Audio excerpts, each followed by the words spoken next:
morning, welcome back my masters. If you are joining me today by watching this video, you are here to explore 6 more questions from the Observe Your Mind Creating Itself series, which is a series that I've pulled from the Royal Power Core curriculum. My name is Jill Gutnick, and today I am going to be focusing primarily on observation, which is the contemplation of the encounters you have with yourself. But first, before we begin, as I always do, I want to remind you that you have created this. So you can just sit back and relax. Enjoy yourself. Everything that you perceive as coming through me has already been formed within you. Perhaps if you spend any time contemplating this, that will be the beginning of your first observation. Today's questions are, what is my mind observing of itself? What was I just thinking? What was I just feeling? What am I thinking now? What am I feeling now? And what is the quality of the picture coming at me? The purpose of these questions and this video series is to show you that your mind can observe itself and to help you understand how this is the same as saying you create your reality. Your brain is the physical nature of what is present within your being. It's like the written form or the recorded message of what you are currently conscious of or how you currently encounter yourself. Physically speaking then, questions make new paths in your brain. When you ask yourself questions and then you consider your answers to them, you are taking the information that you have stored in your brain already and connecting it to itself in new and different ways. The result of this is that you evolve the way you think about yourself, which alters the way you feel about your reality. And this alteration that takes place in your body and in the mind of your body, it exposes new reality experiences because it subtly influences what your senses pick up from the environment around you. And this in turn then powerfully affects what you are conscious of being or how you encounter yourself. All that this means is that you expand the awareness you have of yourself. And when you expand the awareness you have of yourself, by reorganizing those patterns you think and move in, you put yourself into new relative positions to the people, places, and things that are playing their parts as your reality experience. Questions like the ones I'm going to go through with you now can help you make that transformation from observing what you want as a thought, like a desire, to embodying what you want as a reality, like an experience. All of these questions, what is my mind observing of itself? What was I just thinking? What was I just feeling? What am I thinking now? What am I feeling now? And what is the quality of the picture coming at me are all ways of asking yourself really the same question. And that is, what are you observing of yourself? To create new reality means to change the state of your mind and body. It's a transformative and repetitive awareness of being or awareness of yourself in a certain way that results in a new self-consciousness or a new conscious identity. Stepping into a new reality on purpose, which means creating a new consciousness to experience or creating a new way to encounter yourself, requires you then to become aware of what you are conscious of being. That you can only experience what you are conscious of being is not the same as saying everything you are being is in the forefront of your mind.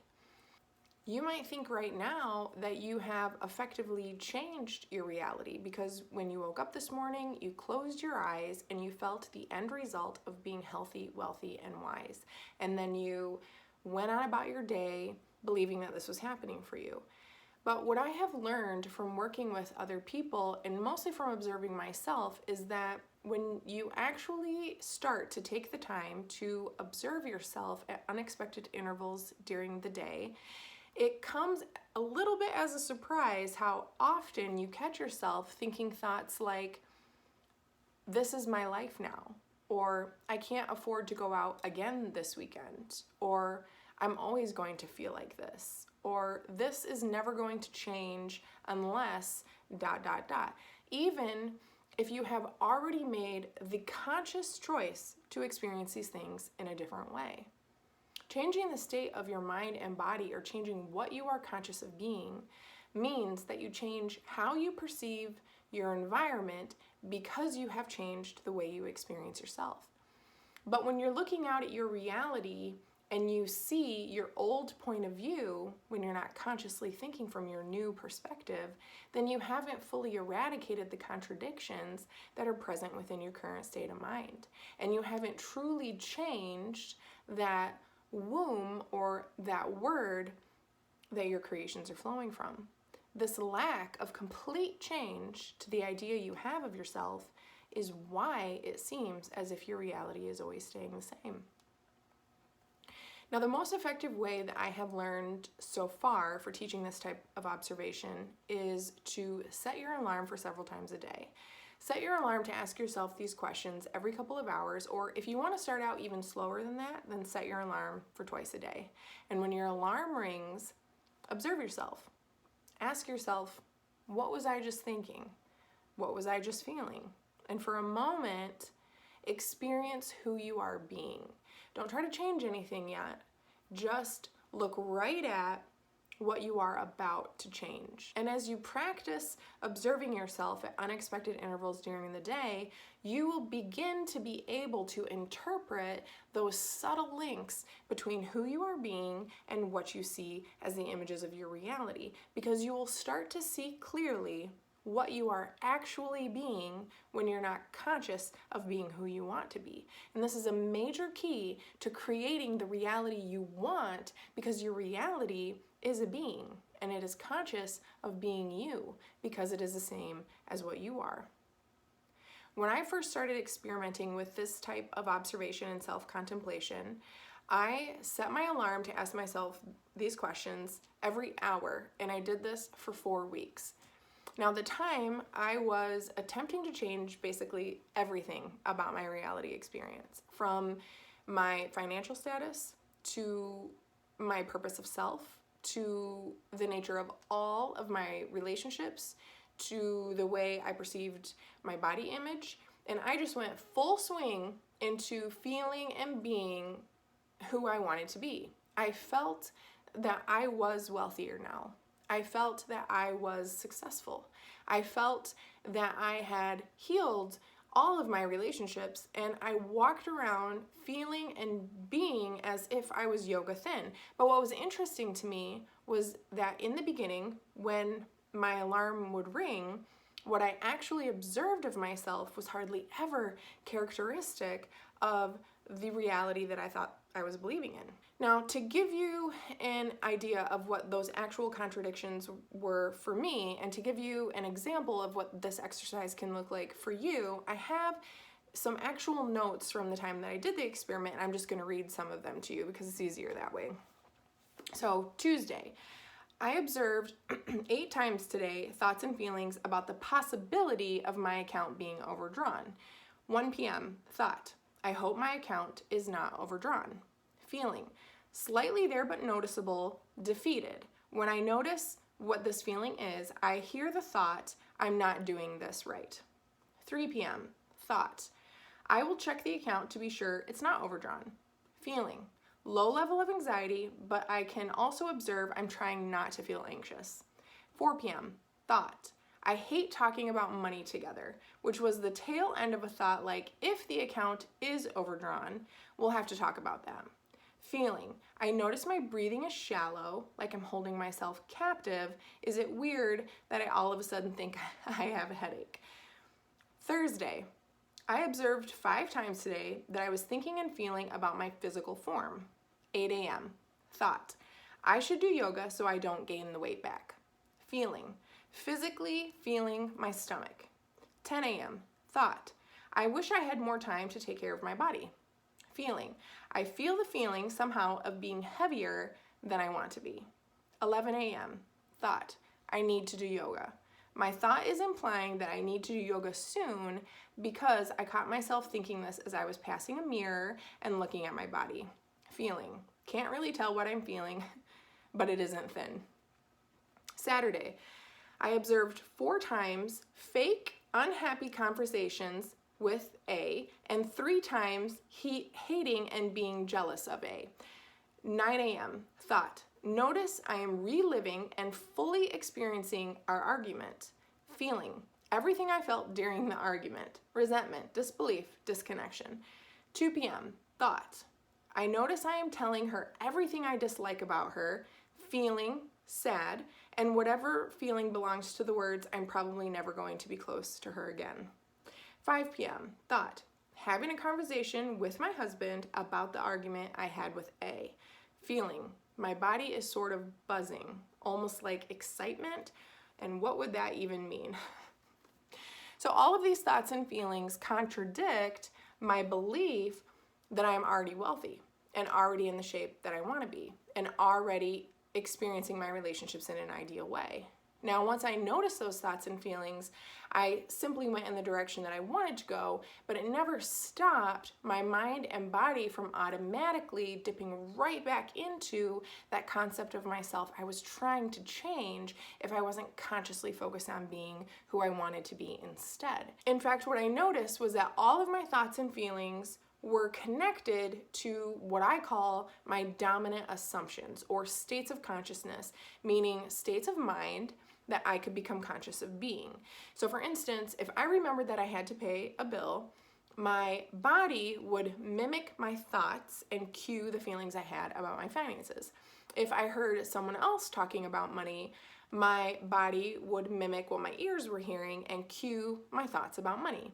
If I went shopping, regardless of what my budget was or who I was shopping for, my body and my thoughts would mimic each other and I would experience shopping in a certain particular way.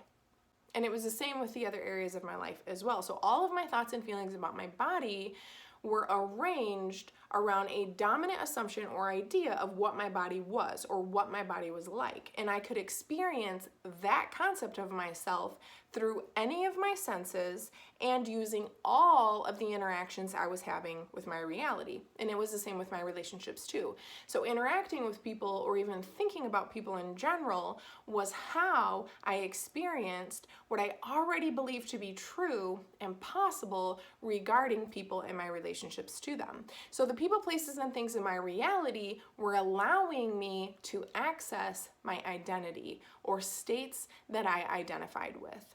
What this means is that I had created multiple access points into the concept I had of myself or the foundation of who I thought I was. I was using my interactions with people, places, and things as a way to experience the realistic version of what I was currently conscious of. But then I was experiencing that reality as if it was unknown to me. And it wasn't until I observed the state of my mind and body or the state of my being that I was able to truly look at and connect myself to the creation that I was living in.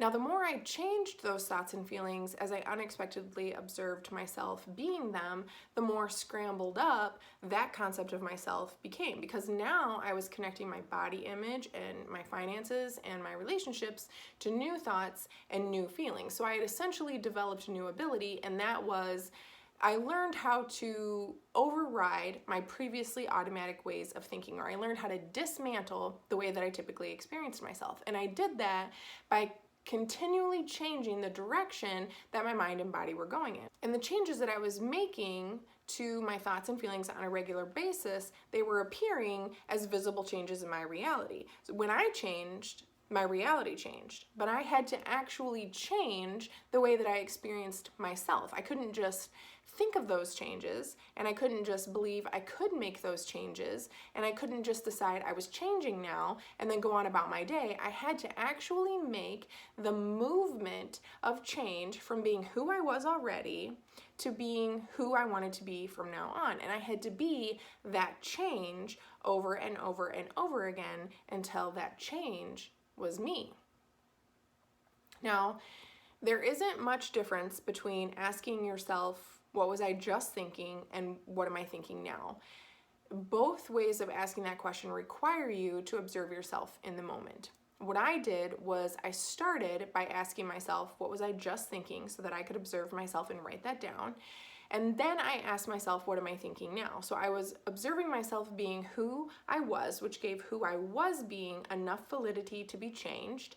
But then I was also observing myself being who I wanted to be, which means that I was having a conscious experience of myself in a different way.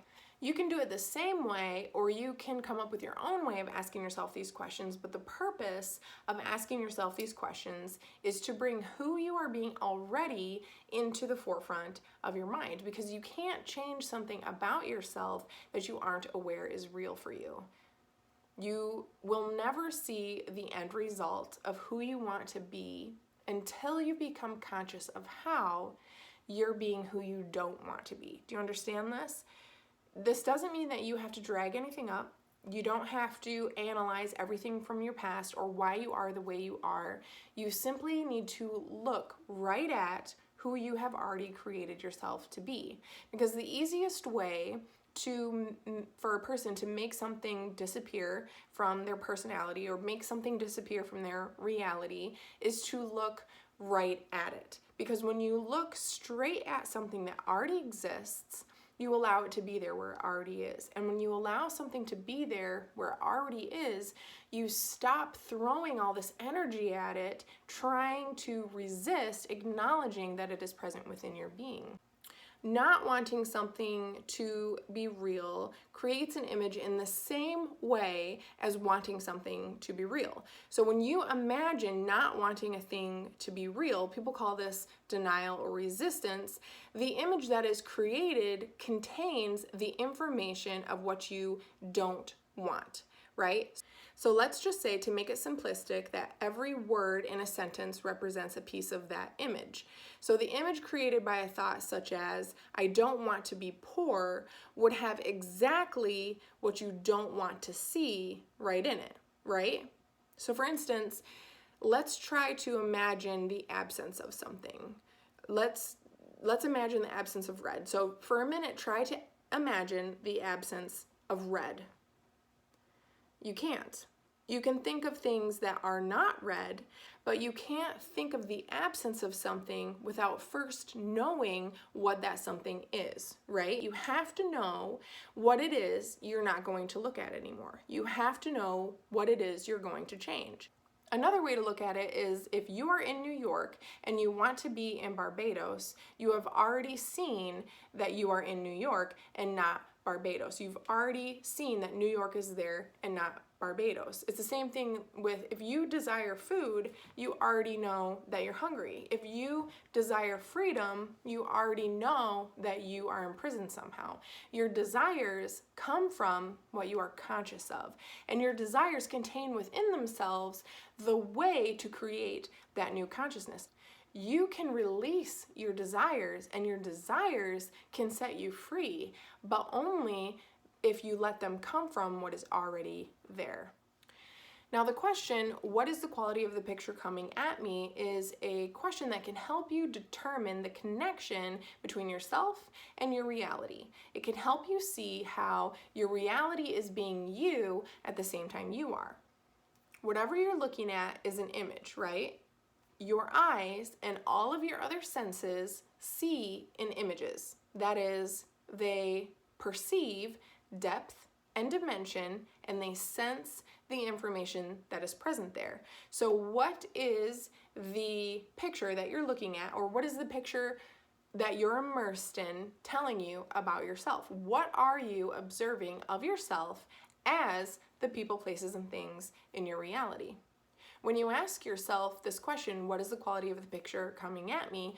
Try to describe the image that you're looking at as if it was you. See if you can start to make that connection between the content of your being and what you see as the images of your reality. So for instance, if you describe the image that you're perceiving as angry because there's a person being angry in your presence, instead of thinking about that person and his or her anger, Find out where the reality of anger is present within you, because somewhere within your consciousness is a conscious awareness that anger exists, and you have looked at it because it has become real for you in some way. Find that, because that is what you are seeing and experiencing right now.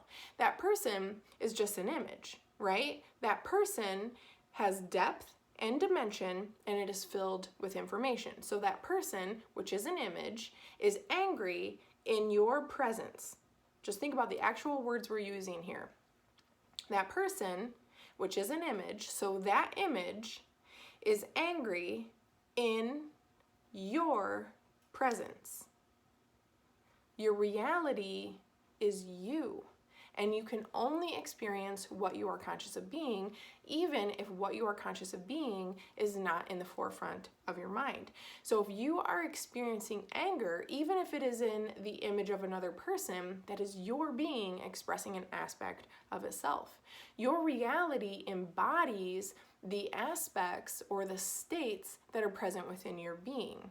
Embody is the combination of two words, in plus body, or in plus a physical existence. So your consciousness is in the body of your reality, or in the physical existence of the people, places, and things around you. When I was asking myself this question, what is the quality of the picture coming at me, I noticed a couple things about myself. And one of them was that I allow the people around me to express my anger. I am much more comfortable saying that anger exists because I can see it in you than I am to say that anger is real because I experience it within myself. And because I felt it was somewhat shameful and immature to express my anger and admit that it was real by relocating that aspect of myself into the image of another person, I was not only able to see that aspect of myself expressed and experience it relative to myself in some way, but because of how I interpreted that experience when it was in my presence, I was also able to conserve that it was a shameful and immature way of being. The other thing I noticed was this. When I was conscious of anger, even though it was in the image of another person, making it appear as if it was separated from me or not me, that anger that I was conscious of, or that anger that I was experiencing in my presence, was located in my consciousness, right? Just think about the actual words we're using here. If you are conscious of anger or anything else, where is that anger or anything else located? In your consciousness, right? Now, experiencing anger in the image of your reality does not have to mean that you are experiencing only what is in the forefront of your mind, right? Because maybe you're not angry right now. Maybe you're not angry every time you notice that it is present in another person. I did notice that I wasn't angry or even trying to repress my anger every time that I noticed it was present in my environment. Sometimes I was, but not every time. So I had to ask myself, when it was present, am I angry? Am I feeling anger and experiencing it in this person instead? And if my answer was no, then I had to ask myself, how is it that I am experiencing anger in my presence? And also, how is what I am experiencing then an expression of what I am being? Well, I really had to think about that a lot at one point, and I ended up asking myself during one particular scenario, is anger present in my being right now? Now, at first I thought, no, because I'm not presently angry. But then I asked myself that same question kind of in a different way.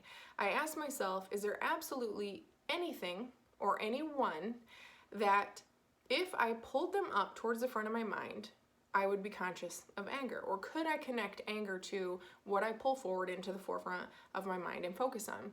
And sure enough, yes. The longer I thought about that, there were plenty of interactions with people and events that even though I wasn't presently focused on them, if I thought about them or if I brought them into focus or into my present awareness, I would feel the presence of anger. Now, it wasn't my constant state of being, but it was a state of being that I was familiar with, and one that I could pull up into my mind and body because it remained present within my being, even if I wasn't using or feeling it. This led me to discover that as long as I had anger in my being, as long as it was present within me, even if it was just in the form of memories or thoughts or ideas of people, places, and things, as long as there was anything that caused me to feel anger when I became conscious of it or when I thought of it, then I would experience anger in my reality somehow, because my reality is the body of my being. Even though I wasn't always conscious of being angry, in the moment that I perceived it was in my environment, in the present concept I had of myself, there was a state of mind of anger if the scenario was right to experience it in a realistic way. Meaning, if I wanted to change my reality and my desire was to experience a world without anger, I would have to change my concept of self so radically and so thoroughly that I would no longer make those connections between myself and those people, places, and things which caused me anger. So I would not only have to let go of everything that already caused anger inside of me, whether it was a memory, an idea, a thought, a belief, any of those things, I would also have to let go of any new idea that anger was real and part of who I was. Now, the interesting part and the payoff of all of this observation that I was doing on myself came later, when I noticed a difference in my perception when I walked into a room where there was a person yelling at another person. Instead of thinking to myself, wow, why is this guy so mad, or what the hell happened here, I caught myself thinking, this man is in search of something that isn't in this room. Totally different. I didn't describe the content of the image I was looking at as angry because I no longer had the consciousness of anger so prevalent within me. I had changed my concept of self enough to where I no longer identified the information of that experience with the state of anger. I was able to see that event of one person raising their voice at another person, but I interpreted everything about it in the same way that I interpreted myself. I could only experience what I was conscious of being. I couldn't experience what I wasn't being. Do you understand this? Another example of this, if you need one, comes from the book of John in the Bible. Most of you have probably already heard this story from the Bible, but it's the story about Jesus and the woman who was caught in adultery. The story goes that the people that this woman lived with brought her into the presence of Jesus, saying that they had caught her in the act of adultery, which was a crime. Jesus told them, "He that is without sin among you, let him first cast a stone at her." This story is in John 8 if you want to study this on your own. Now, the Greek word for stone is the word lithos. And though it does describe a physical state called stone, like a stone you could pick up and throw, it also translates a much deeper concept that is typically referred to as the Christ consciousness, or a consciousness of light. There are other places in the Bible where that same word lithos is used to describe Jesus himself and the people who had learned to be like him. And there's also places in the Bible where that same word is used to define light, as in the light that Jesus was in the world. So what Jesus was telling these people, if you dissect the text a little bit further than its surface elements, was to scatter or to release or to give over the Christ consciousness or the consciousness of light within them to this woman. But not one man could give that to her, and they all walked away. So then Jesus was alone with her, and he asked her, could not one man judge you or give to you according to who they were? And she said, no. And he said, well, neither can I judge you as guilty because of who I am. Jesus could see that she was trying to live her ideal life because he told her, go and live your ideal life now. But he couldn't see her in a guilty or criminal way because to him, who he was being, she wasn't wrong or bad. She was simply missing the mark of what she was hoping to attain. She wasn't a criminal, she had just missed the point. And he couldn't experience her in a wrong or guilty way because he didn't experience himself in a wrong or guilty way. You can only experience what you are conscious of being, and once you become aware of what you are being, you will be able to see clearly the connections between the content of your being and what you see as the images of your reality. You will discover how you and your reality are one being. So, what is my mind observing of itself? What was I just thinking? What was I just feeling? What am I thinking now? What am I feeling now? And what is the quality of the picture coming at me? Start asking yourself these questions and gain insight into what you keep creating. Creating the reality you want is all about letting the states of your mind change or die and acknowledging or resurrecting alternative states of mind so that you can experience being them. But in order for you to change what you don't like being or experiencing, you will have to acknowledge what it is you don't want to look at anymore. Look at it, observe it, and let it go. You can only experience what you are conscious of. And what you are conscious of is what you are. It is what you are being. And what you are being is called reality. If I can do this, you can do this. We all can do this. Good luck, Masters. I'll see you in the next question.